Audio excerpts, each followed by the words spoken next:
హైదరాబాద్లో నిషేధిత ఉత్ప్రేరకాలు విక్రయించిన మత్తు మాఫియా అక్రమాలు మరవక ముందే నిజామాబాద్లోనూ అలాంటి ఘటనే వెలుగులోకి వచ్చింది. గంజాయిని ఉపయోగించి మధుమునక్కలనే పేరిట చాక్లెట్లు, ఆయుర్వేద మాత్రలు విక్రయిస్తున్నారు. గంజాయితో తయారు చేసిన చాక్లెట్లు, ఆయుర్వేద మాత్రలు విక్రయిస్తున్న వ్యాపారి శరత్ కుమార్ ను అధికారులు అదుపులోకి తీసుకున్నారు. అతని వద్ద నుంచి సుమారు 8,760 చాక్లెట్లతో పాటు 28 కార్టన్లను ఎక్సైజ్ అధికారులు స్వాధీనం చేసుకున్నారు. మధు మునక్క తిన్నప్పుడల్లా ఒక 5-6 అవర్స్ మత్తుగా ఉండడం జరుగుతూ ఉందనేటటువంటి ఎక్స్ప్లెనేషన్ ఇవ్వడం జరిగింది. అక్కడ కన్జ్యూమర్స్ మనం కూడా పర్చేస్ చేసి డిపార్ట్మెంట్ ద్వారా అనాలిసిస్ చేపియగా గాంజా ట్రేసెస్ ఉన్నట్టు తేలింది. రేడ్ చేస్తే ఒక 28 కార్టన్స్ మీ ముందు కనబడుతున్నాయి.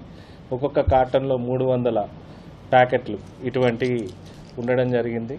ఒక్కొక్క ప్యాకెట్ 5 రూపాయలకు సేల్ చేయడం జరుగుతూ ఉంది. మేజర్గా కన్జ్యూమర్స్ ఎవరనంటే హమాలీ వాళ్ళు, కొంతమంది స్టూడెంట్స్ కూడా కనబడ్డారు.